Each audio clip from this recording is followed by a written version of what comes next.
Today on Thinking Biblically, we're going to Israel.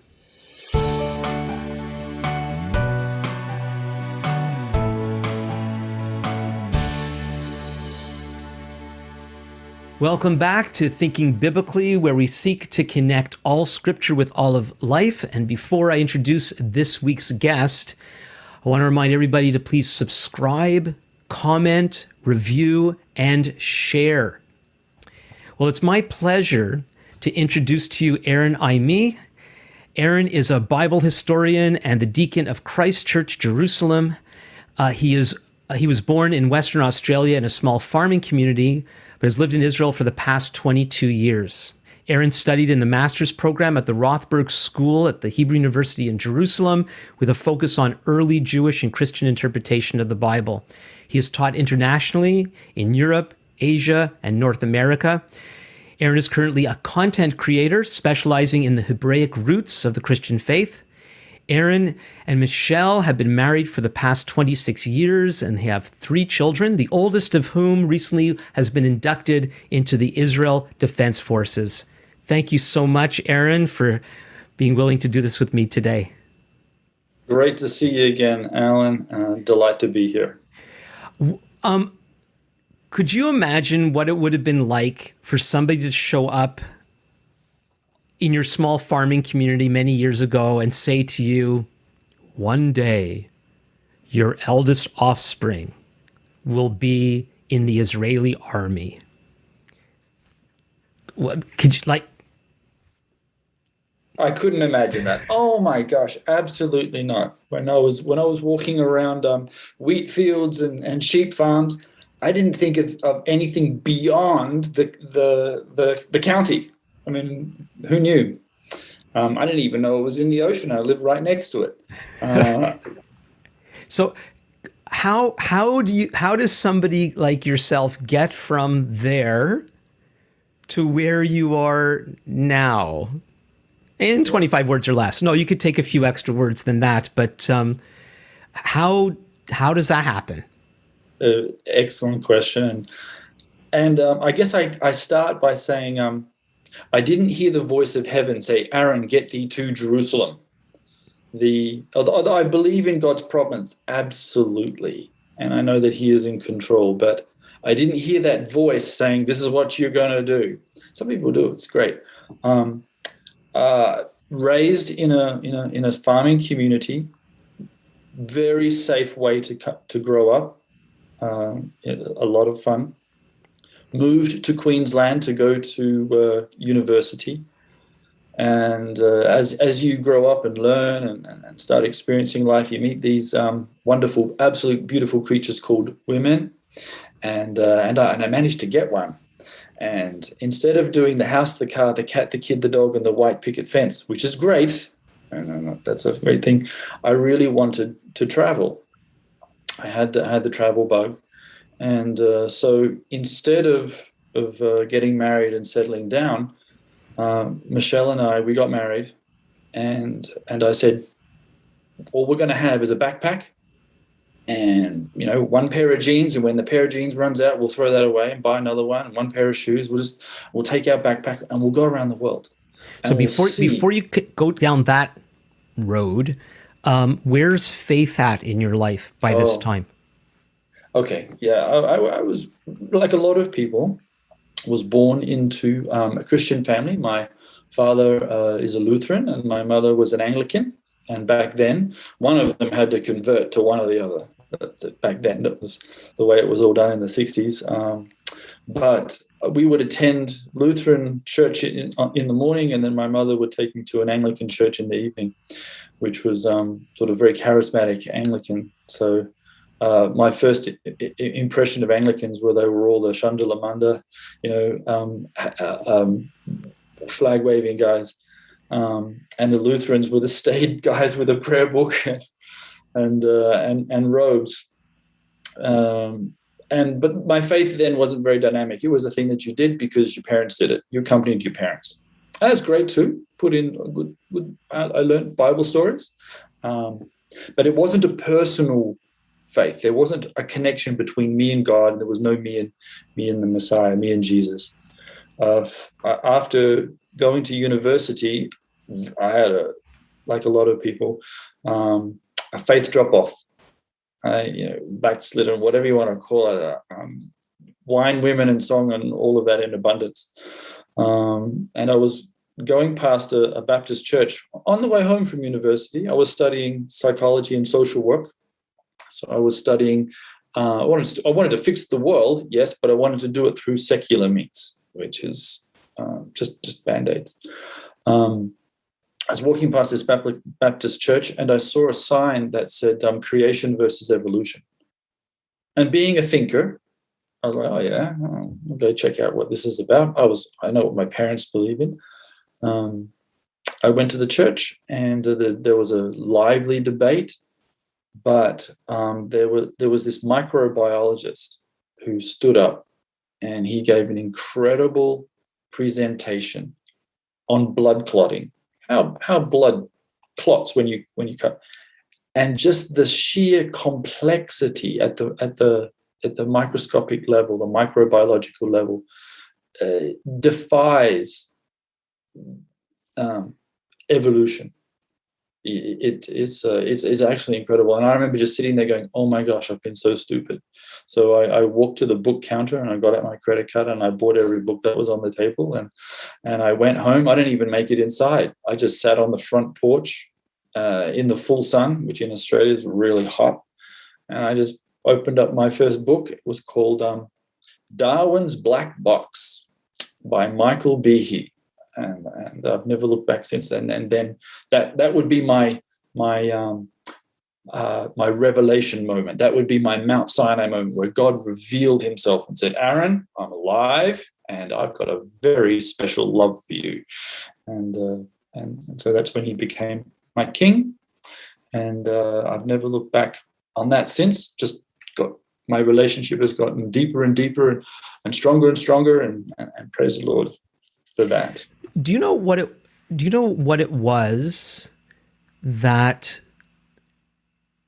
had the impact? It wasn't like, oh, or was it, oh, I assumed evolution was true. Oh, I get it. God created the world. I'm in. Or was it something? What was it? So you read Darwin's Black Box. What impacted you? So I mean, my academic studies, I think, kind of led me to be a sort of very logical thinker, a very analytical person. So while I enjoy experiences, I didn't have that experience that would help me propel me to faith. Some people do. It was that deep within inside every blood cell that we have, there are a series of enzymes. And I think there's like 27, and they function in a chain, in a sequence, A, B, C, D, E, F, G, and you can't rearrange them. It has to be in this sequence for blood to physically actually clot. Any missing element, any element out of place, and the actual blood doesn't function the way it's meant to function. You'll end up with hemophilia. You'll end up with blood clots. You think something's not working. And the challenge by this microbiologist was, prove to me that this happened by chance. Because if you only have half the enzymes, because evolution is the introduction of new genetic information following generation. So one generation will only have 10 enzymes, the next generation might have 11, the next one might have 12. But that's not blood. That doesn't work that way. The only way blood works is if all 27 enzymes are in sequence at the same time. And I just remember sitting there, and the verse from the Bible hit me that life is in the blood. And which is from the Torah. And I just remember sitting there going, oh my gosh, this is, blood is so special, so unique, and oddly enough, incredibly biblical. Didn't kind of know that piece of information at the time. So that was it. Life is in the blood, and blood is an incredible gift from the Lord. All right, so let's get you back on the airplane. Okay. So packed our bags, and we decided to move to Canada. Yes, we went to your country. So honored. Yeah. It's Remembrance Day this week and part everything. of the Commonwealth, we have the ability to be able to work in each other's countries. Well, we used to. And we had put in our applications with the Canadian Embassy, accepted instantly. It was a thing that our countries could do.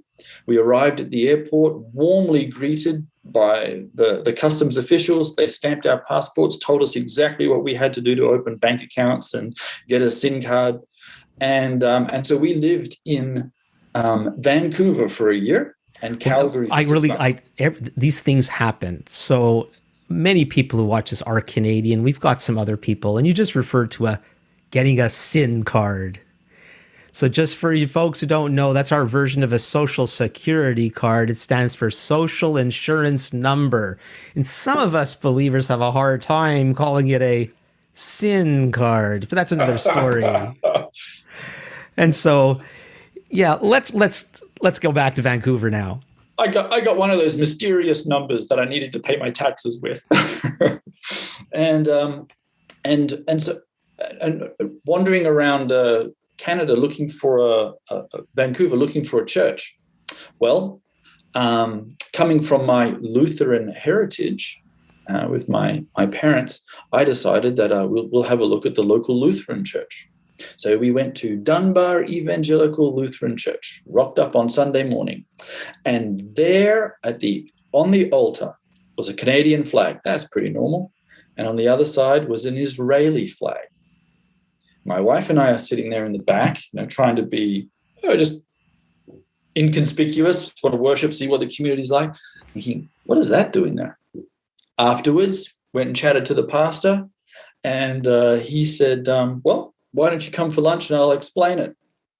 And so there you go. My introduction to the Israel story was through a Lutheran pastor, Norwegian Lutheran, in sunny Vancouver. And boy, do I appreciate that guy, because that put me on a path that helped me reread my Bible, helped me open up my eyes a little bit more to the way God works with his people, and actually begin to put the seed of a desire to visit Israel, not to stay, to visit.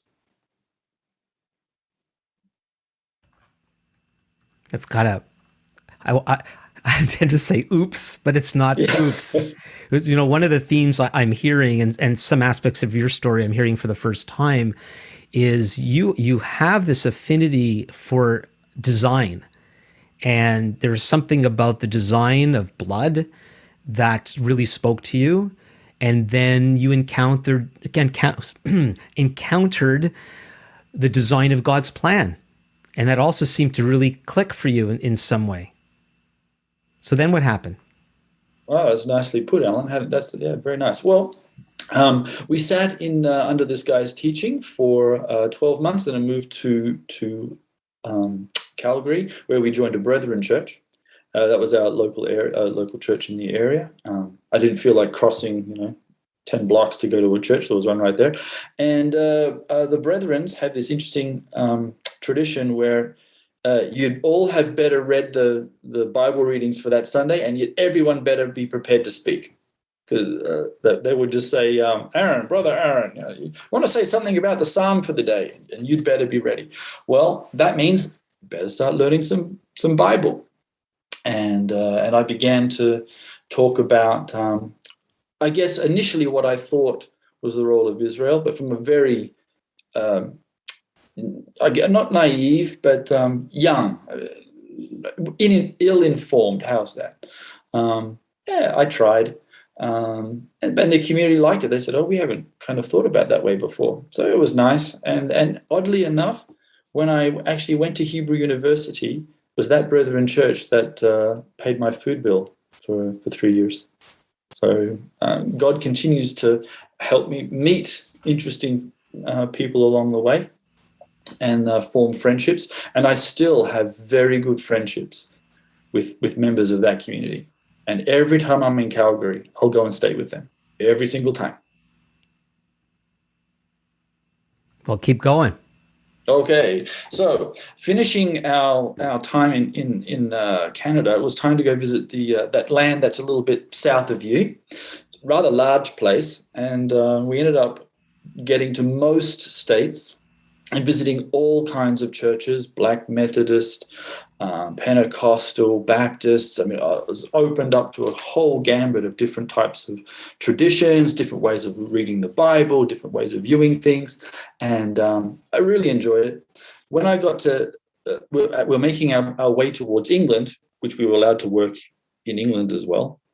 I decided that we'd spent so much money on buses and planes and trains and hiring cars. I'm going to buy a car this time.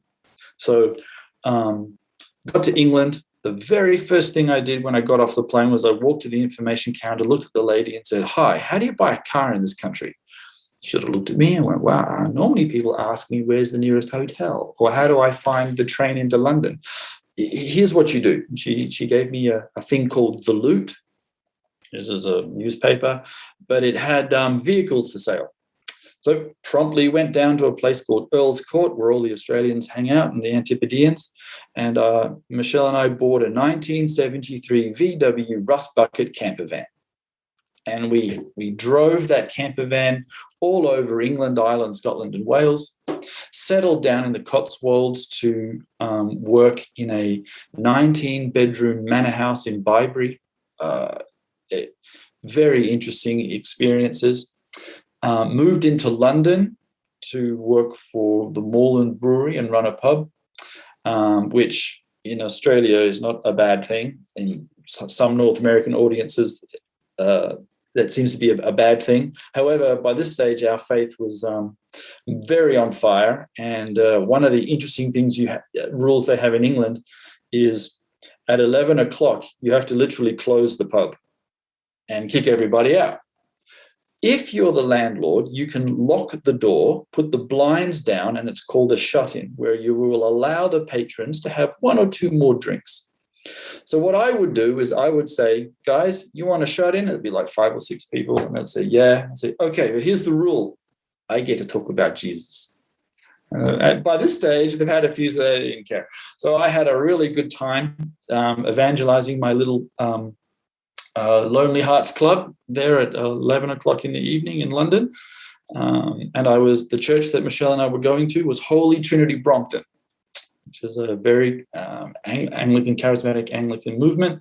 And Sandy Miller was the rector, and Nicky Gumbel was still working through getting ready to publish the Alpha course. This is in 1998.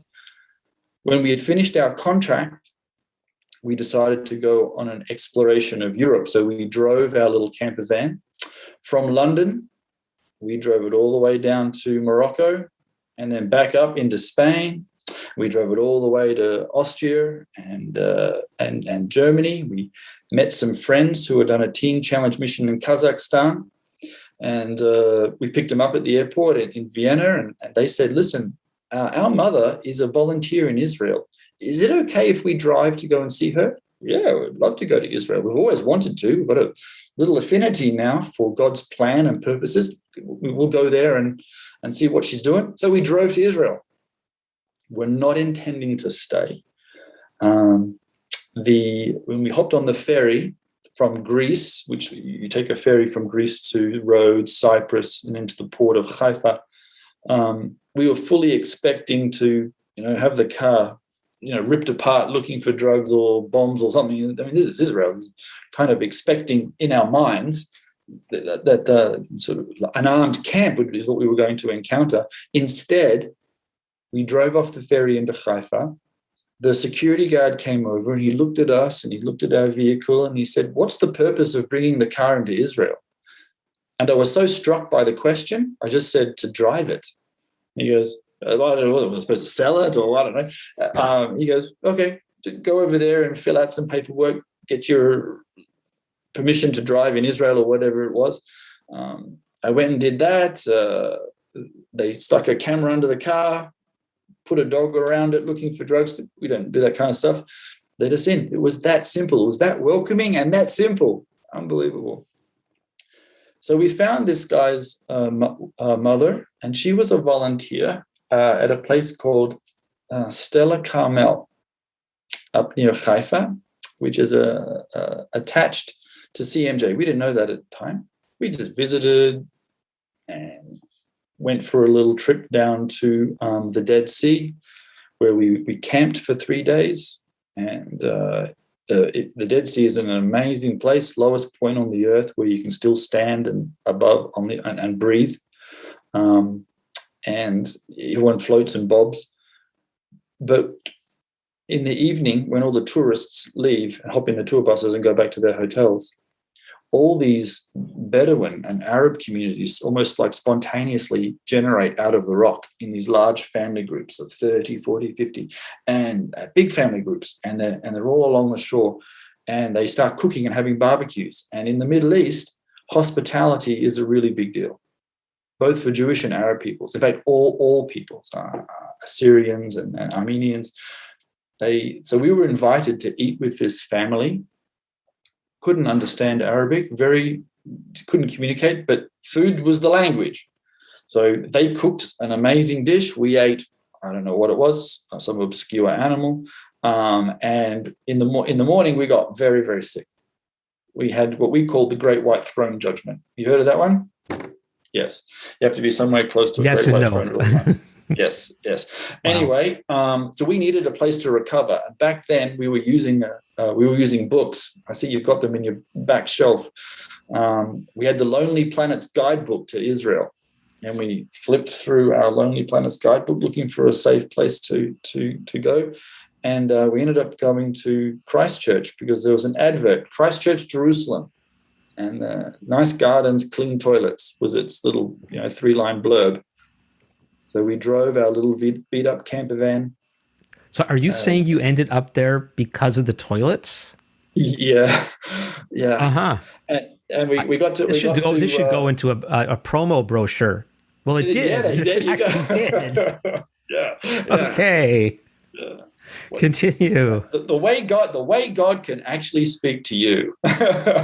And we parked our car in the car park. The Christchurch has something very rare in the old city. It actually has parking, and we sat in the courtyard, and for about 5 days. And while we were sitting there recovering, reading our Bibles, and just meeting the people, we encountered this community of Jews who believe in Jesus, Arabs who believe in Jesus, Gentiles who believe in Jesus from all walks of denominations and creeds. And they were all worshiping together, praying together, working together, and in some cases even marrying each other. We were kind of said, well, who are you people? Because normally kind of expecting that you guys would just be fighting all the time. And then they told us this incredible story of this Anglican mission society, which I'd never heard of before. And after telling us the story, they turned around and said, so can you volunteer? Because we're desperate for volunteers. That wasn't on the radar, Alan. The plan was, we were going to drive back to England. There were lots of Europe that we hadn't actually seen yet. We hadn't been to the Eastern Bloc countries. And I wanted to get another contract running a hotel or a restaurant or a pub. British pounds were a fantastic currency. My plan was to work another year, sell the car, go back to Australia where I would triple my money, £1, 3 Australian dollars. I would then be able to buy a house. Oh, there you go. There's my house, the car, the cat, the kid, the dog, and everything. But God had a different plan. We listened to there's an Anglican priest. The Anglican church is usually run by priests. He was the one that asked us if we would stay. I said we kind of needed to pray about it. So we decided we would go to the Galilee where Jesus had his ministry, and we would pray to see if this was what we were supposed to do. And we drove to a kibbutz called Kare Deshe, right on the shore of the Galilee, parked our little camper van, got out our Bibles, and we read a psalm. I don't remember which one, just a psalm. Read a psalm and then prayed. Quiet for a while, looked at Michelle. Did you hear anything? Nope. Okay, let's give it a bit more time. Okay, a couple of hours later, read another psalm, prayed, Lord, what are we supposed to do? Silence. Did you hear anything? Nope. Okay. That went on for 3 days. Okay. So we decided we'd drive back and we'd tell the guy, the priest, no. So we sat in the courtyard. He comes out, sits down, and says, "What's your answer?" And I leaned forward to say, "No, it's okay. We haven't heard from the Lord." And out came, "Yep, I think we'll stay." And I looked at Michelle and I was like, "What did I just say?" It's only recently, actually, I found a proverb which talked about how man guards his heart, but the Lord guards his lips. And I was like, okay, yeah, you're crafty. So we agreed to stay verbally for 3 months. It's been 22 years. Let me ask a question about that experience. Sure. Do you feel that the Lord made you do it? Because you don't sound that, even though you were going to say no but said yes, you don't sound very upset about it. And yes. Were you upset at the time? Good observation. Yeah, no, good observation. In my time here in Israel, amongst the Jewish people, studying at Hebrew University and twice weekly studying with rabbis to keep myself immersed in Jewish thought, I've learned to understand the tension that you find in the Bible, in biblical thought and in biblical theology. That on one hand it says this and on the other hand it says that, and both are absolutely true at exactly the same time. So I believe in free will, but at the same time I believe in the absolute sovereignty of heaven. And there's a great Jewish saying,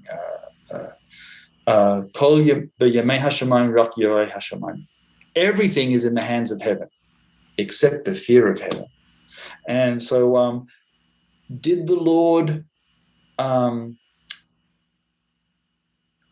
guard my lips? Yes, absolutely. Am I worried about it? Absolutely not, and so I feel very comfortable acknowledging, okay, you got me to stay, and I'm very happy with that. So maybe this would be Thank you for not using Jonah and a big whale in the ship. Maybe this would be a good time to explain a little more what CMJ is, some of the history. Could you do that? Yep. So I, having grown up in the sort of more traditional churches, then when I heard about that there was this thing called CMJ, it was an old Anglican mission, I was a little surprised because I'd never heard of it before. So in the 1800s, at the beginning, the late 1700s, beginning of the 1800s, there was a strong evangelical revival amongst the Anglican world and some of the European world too, in the evangelical Lutheran churches, and people had new passion for reading the Bible. And as typical Protestants, we had a tendency to take the Bible literally. We did back then, not so much anymore, unfortunately. And Jesus wasn't coming back to Paris or to London, as nice as those cities might be. On a literal reading of the text, the Messiah returns to Jerusalem, and the Jewish people were going to return. And so these evangelicals in England, predominantly Anglicans, put their money where their mouth is and formed a mission society. And back then it was called the London Society for Promoting Christianity Amongst the Jews. They loved their long titles and probably still do. Today it's known as CMJ. Back then it was a who's who of British aristocracy, because even dukes and earls and lords read the Bible too. And they also had the wealth that they could put in to get this stuff started. So Lord Shaftesbury, William Wilberforce, many of the abolitionists who were against slavery, against child labor, were also very pro-Israel. And this mission society set out to teach the Jewish roots to the church. Now, when you talk about pro-Israel in those days, there was no state of Israel. Yes. right? It Yes. was just even the concept that anything anything good that could develop in that part of the world was just it was crazy to actually Yep. believe that something special was going to happen in the land at that point in history, right? Yes. It hadn't been taught before. The church was Israel. There was a strong belief in replacement theology, and all of a sudden, at the end of the 1700s and the beginning of the 1800s, these evangelicals come out. There was the odd voice here and there, but this was a definite move of the Spirit, where these evangelicals came out and said, actually, no, Israel is the Jewish people. God's got a plan for them. We have to rethink the way we look at our Bible, and we're really excited to get on board with what God is going to do. And they set out to try. They actually believed that Britain was going to be the instrument to bring the Jews back Right. And to Israel. first of all, when you say evangelical, and I mentioned this before on the podcast, because that term has been getting redefined like so many things are, you're using it to mean Bible believing Christians. Yes, sir. And when Yes, you I use the am. word literal, you mean the plain sense of Scripture, that the Bible actually Correct. means what it says. And these British Christians and also some mainly German Christians as well were beginning to see that what the Bible said about Israel and the Jewish people was meant to be taken in the way that it was said, in its plain sense, and God was going to bring the Jewish people back to himself and back to his land, the land. But so Yes. it was Christians that were believing this even before the Jewish community, Jewish world was, right? Correct. So the early My Zionists were actually yes. Christians. Yes. My son is now in the army, as you mentioned, and as part of his training, they do little Jewish history classes and stuff. So they talk about Theodore Herzl, and he was sitting there, and I remember uh, having a conversation because he's learned this history too. They never mentioned that Theodore Herzl had a friend, and his friend was an Anglican priest called William Heschler. And Heschler is the guy that actually found Herzl and prompted him to go around and start doing his thing and getting the Jewish people excited. Heschler was actually related to many of the royal families of Europe. He was the guy that allowed him to get introduced to the Tsar and the Kaiser and all those kinds of dukes and earls and kings. But that's missing from a lot of modern history. Anyway, it's there, and we were being an Anglican. I was actually quite excited that, oh my gosh, God actually did have a plan and actually used England. I'm very surprised. Okay, they got rid of slavery. That's true. That's great. But they were also keen on getting Israel back. And I should have known this anyway, because the Balfour Declaration comes from the British government. And that's the beginning of your legal document for Israel. Israel, out of many of the nations of the world, is actually a legal country.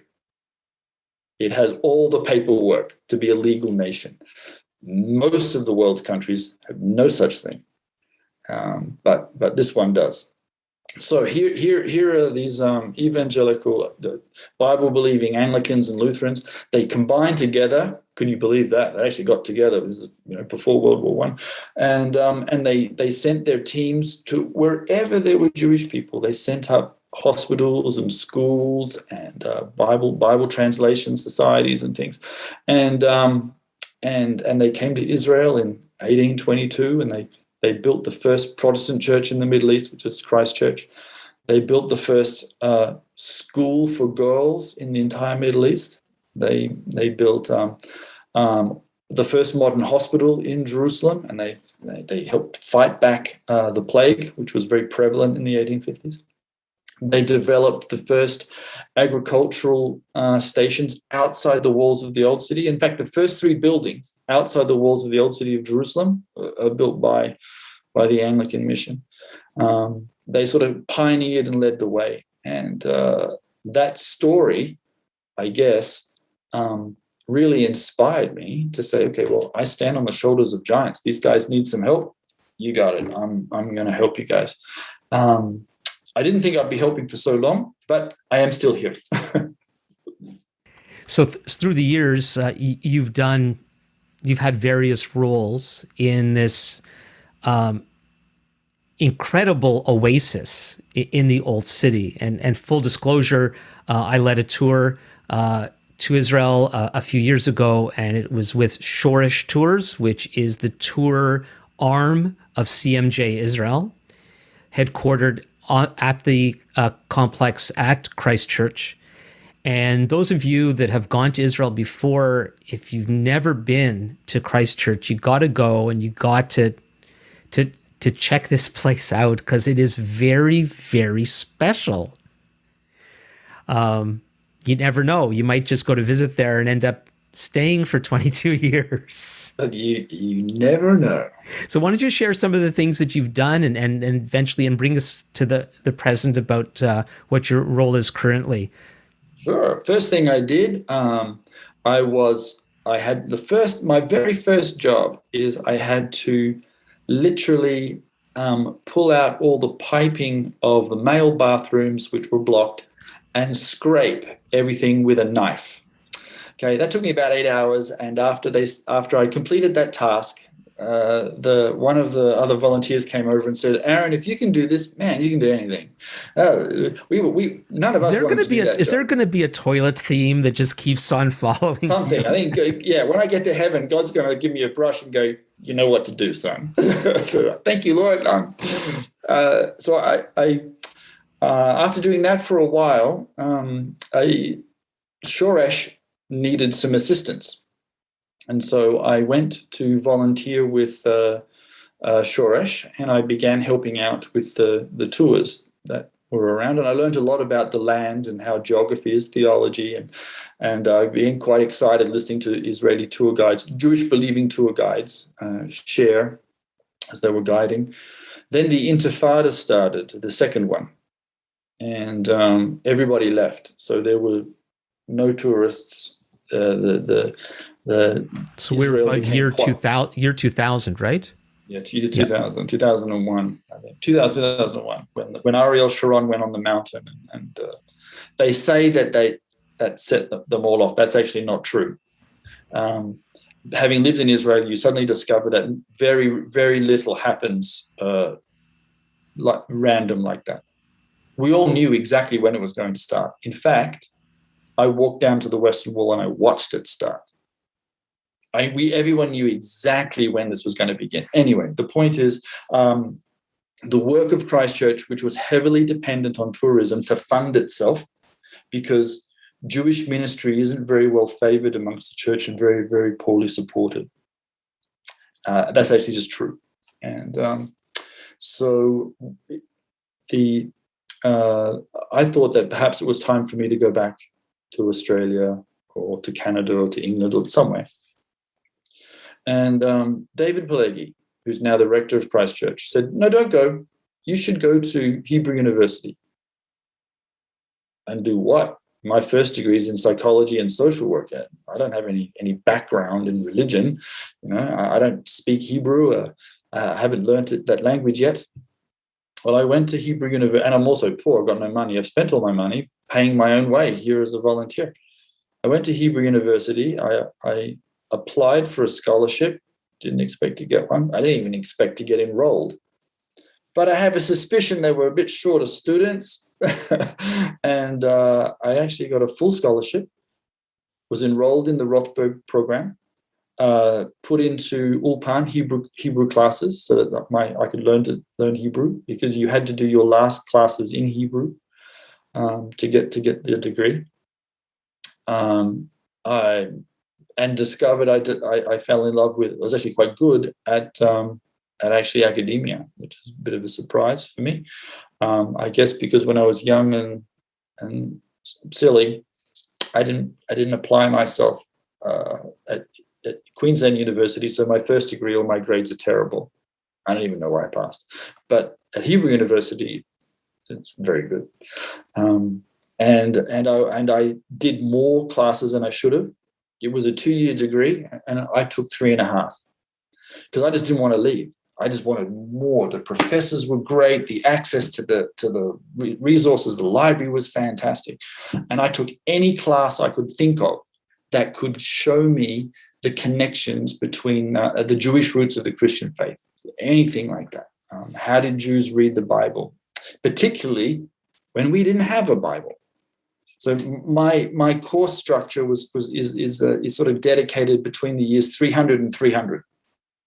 When within that 600-year time period, we've got lots of scrolls. Everyone's trying to work out what can we read, what can't we read. Different communities have access to different books, sometimes even different versions of the book. And that world is the world that suddenly the Messiah appears into. And like, that's the world I want to know. I want to know what the Jewish disciples of Jesus hear when he says the kingdom of heaven's like this. Why is Jesus' first miracle water to wine? What's the meaning behind that one? Well, why not a resurrection or a good demon slaying or something like that? Why does these things happen in certain areas? That was always a good one as well, and at certain times. And so, I took those studies and began to teach. I was fiddling here trying to get back to bring myself on screen. I wanted to stop you. Could you tell us why water to wine was the first miracle? Would that take long? Yeah. So obviously the Gospels are finely crafted texts. So they even say themselves, there's more material we could have put in here, but this is enough. Okay, great, good. So it's enough. So why is the first one what essentially looks like a party trick? But actually it ends up being the best one, because if you're in Israel and you have some wine, if you ever open a new bottle, you have to say a bracha, and you have to say a blessing. You have to bless the Lord. You don't actually bless the thing, you bless the Lord, because the thing's already good. When God made the world, he said it was good. It's good. Great. So what's the blessing? Well, we happen to know because there was a discussion between Hillel and Shammai about the blessing, and they're a generation prior to Jesus. In fact, they're also not called rabbis. So we know that rabbis only appear around the time of Jesus as well. And so Hillel and Shammai say, you have to say the blessing whenever you get a new wine. Excellent. Well, they even then quote the blessing. So we know what the guy said. So the servants the mother says to Jesus, they've got no wine. He says to some servants, take some water, give it to the master of the ceremonies. The master of the ceremonies has got this new batch of wine. He doesn't know where it comes from. He must say the blessing. He announces in full view, in a loud voice, hundreds of people, blessed are you, the Lord our God. You're the King of the universe. You make the fruit from the vine. And so the disciples and the servants have suddenly got an aha moment, because they've just publicly announced, you, Lord, King of the universe, you make the fruit of the vine. Well, who just made the fruit of the vine? There's a little Jewish rabbi, or he a little bit more than that.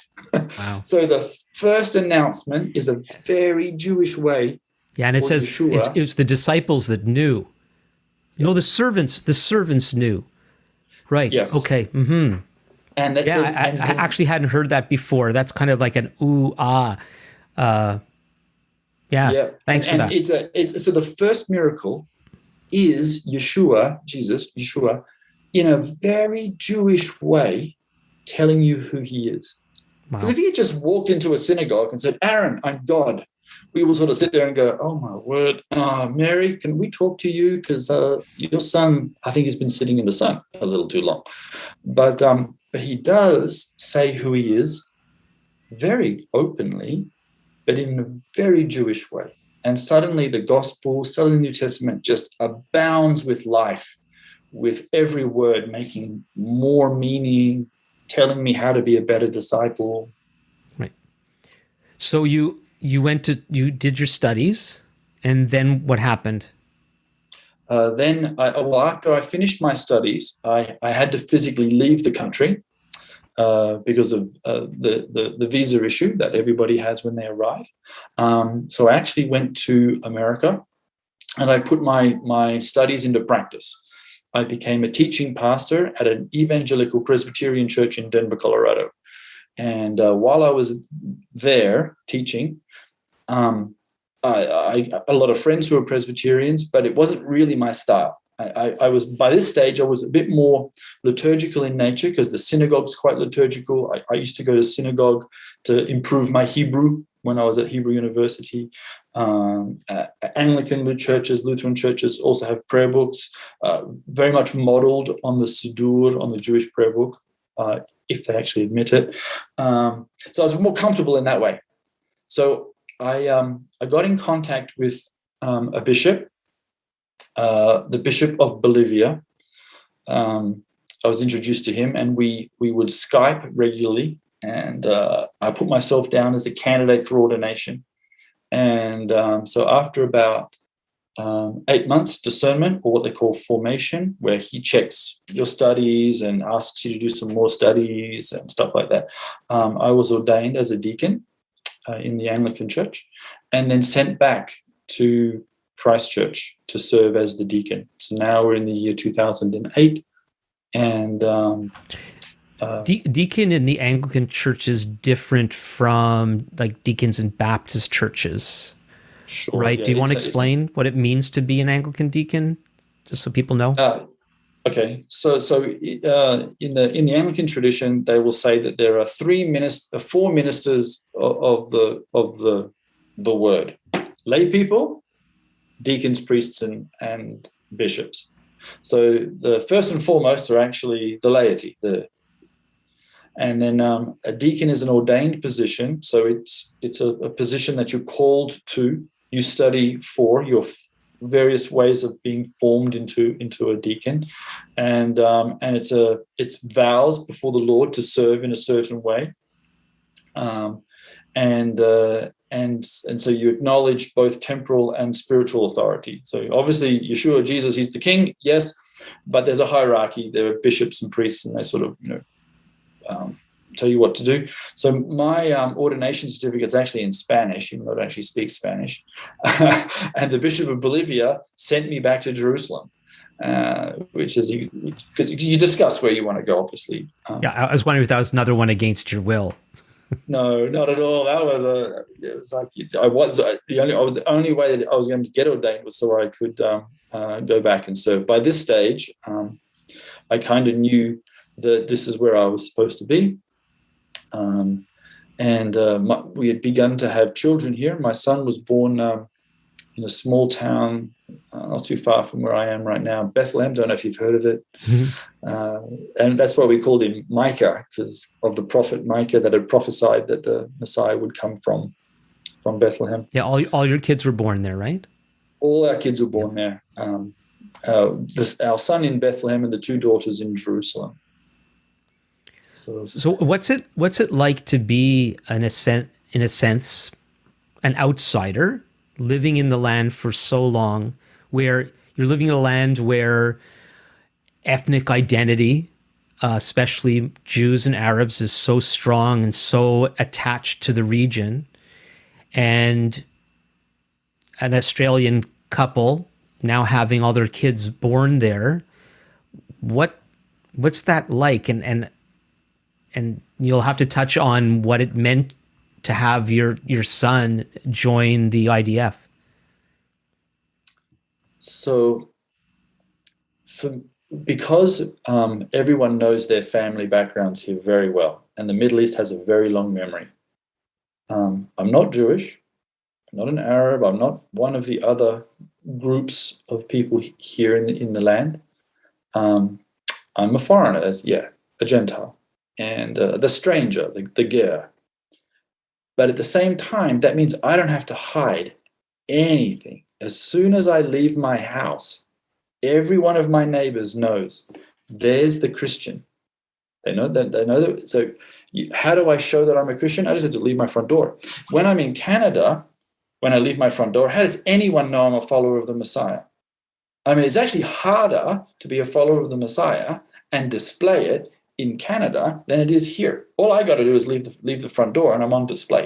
And so that to me, it's like, wow, this is actually quite easy. And so I find it very great. I can speak Hebrew, so I can engage with the locals very easily. They know who I am, and it gives an opportunity always to share. Why are you here? What are you doing? Why is your son in the army? Which is, I'm the Shabbos goy for my entire street. This is so on Shabbat. If somebody's light's on and it shouldn't be, or if the air conditioning's on and it shouldn't be, then we get a little knock on the door, and they say, "Can you please come and help?" Yeah, not a problem. I really want you to have a great Shabbat. But when we're over there, I turn a few things on, turn a few things off. They always say, "Can you stay for a while and talk?" Absolutely. And we have some great discussions about the Torah, about, I read the Parashat Shavua, the Torah portion for the week. I'm always up to date on what Jewish people are reading. And I find it very easy, actually, Alan, to be different. In fact, it's a bit of an asset, actually. Say that again. I'm sorry, I didn't hear that last phrase. It's what? It's being different, being a stranger, is actually an asset. Oh, an it's asset. Actually not. It's not difficult. It's actually allowed me to have many conversations that perhaps I would not have had.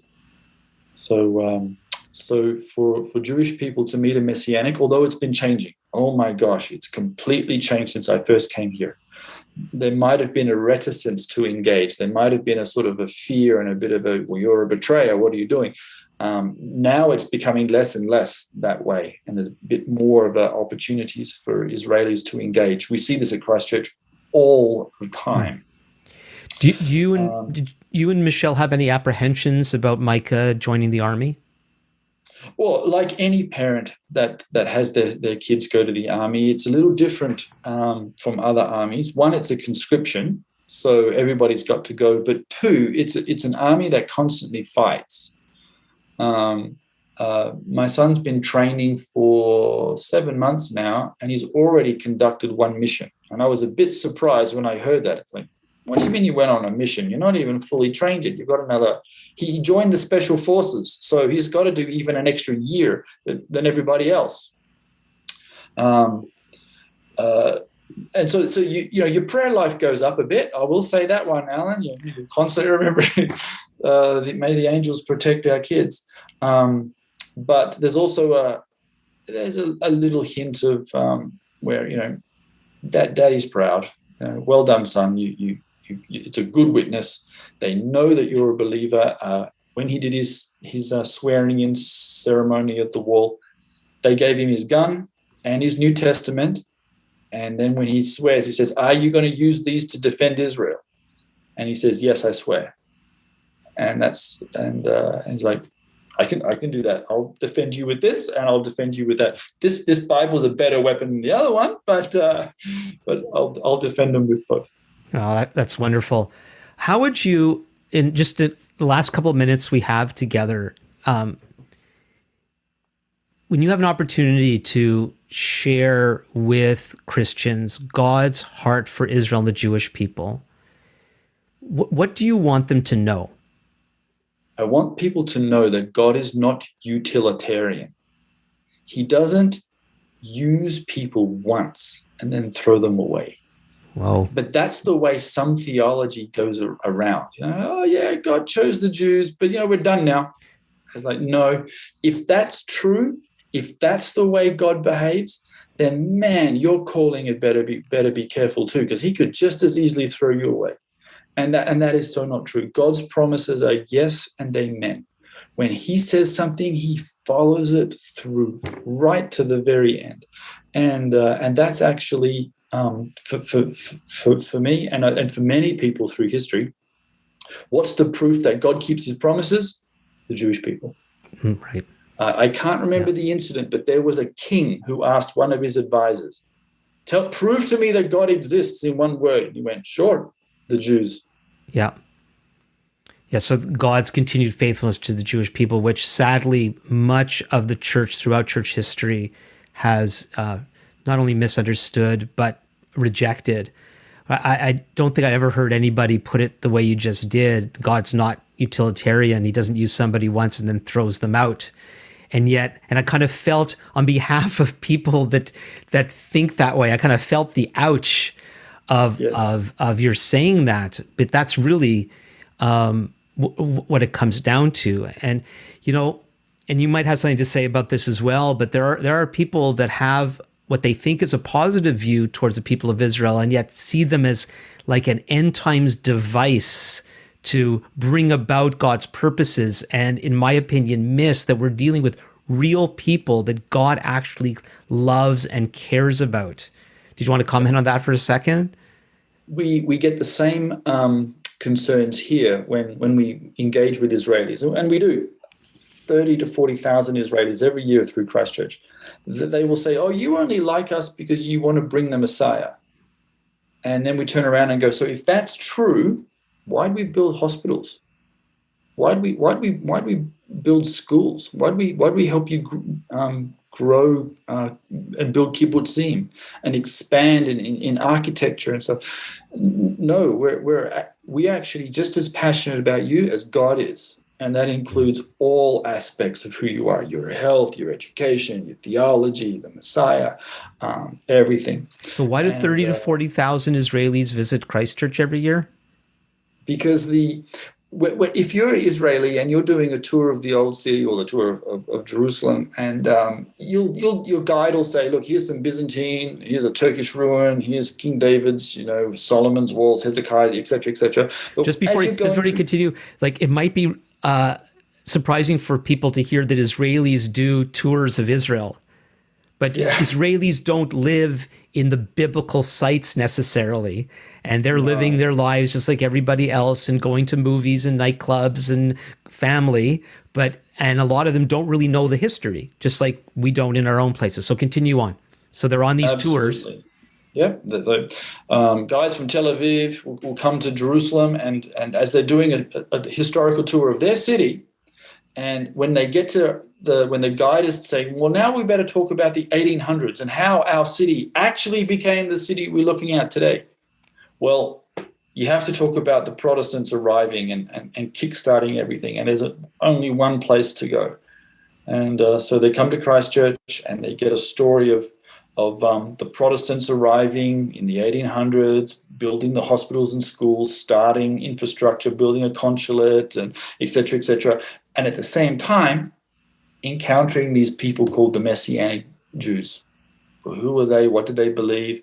And as their numbers grow, it's becoming more and more comfortable to engage in a dialogue, which is good news. So you actually, at Christchurch, you have this area called the Heritage Center, right? And at some point in time, you were the guy for the Heritage Center, right? Yeah, I managed it for about 8 years, and I had a team of 5 Jewish believers, and we would share our faith with so many, because Israelis, Jewish people are curious people. And I wonder why that is. Yes, I wonder why that is. They're always asking why. So when we say just something simple as this: "Welcome to Christchurch. This is a Protestant church. The first bishop of this church was a rabbi who had come to faith in the Messiah." Up comes the hand, or actually, no, up comes the hand. They just go, "Hey, what do you mean a rabbi comes to faith in the Messiah?" "No, Jews don't believe in the Messiah, in Jesus." And then you go, "Well, actually, the guy standing next to me, he's Jewish, and he believes in Yeshua. So you want to ask him that question?" "Yes, please.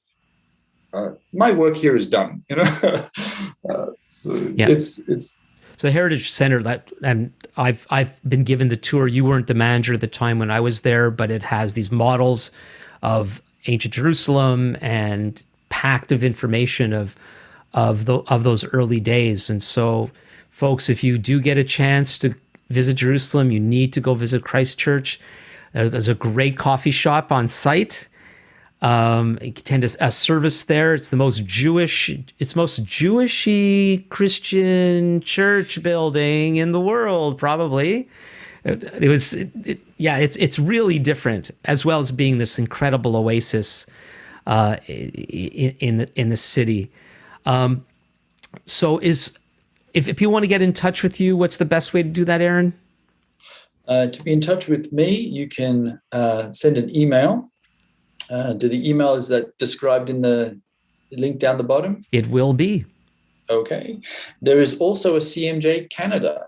You actually have a branch of this organization, and you're welcome to go to their website and sign up for their newsletters and get involved with them. And because they've got some ideas of getting involved in the land. All right. So I'll make sure that your email address is listed in the description. People can contact you directly that way. And I'll put in the link to CMJ Canada, and you can learn more about CMJ's work in the world and in Israel in particular. Well, Aaron, thank you so much that you did this today. I'm a little speechless. Thank you. Really appreciate you sharing your personal story and your heart, and maybe we'll have a chance to do this again, and people can check you out and CMJ and see what you're all doing there. And every blessing to you and your family, and God's protection upon Micah in particular. Thank you. Appreciate that. Thanks, brother. Yeah. So again, please feel free to contact Aaron and check out CMJ Canada. The links are down below. Don't forget to subscribe. And if you have any questions for myself, you could contact me at comments@thinkingbiblically.org. And so until next time, this is Alan Gilman with Thinking Biblically.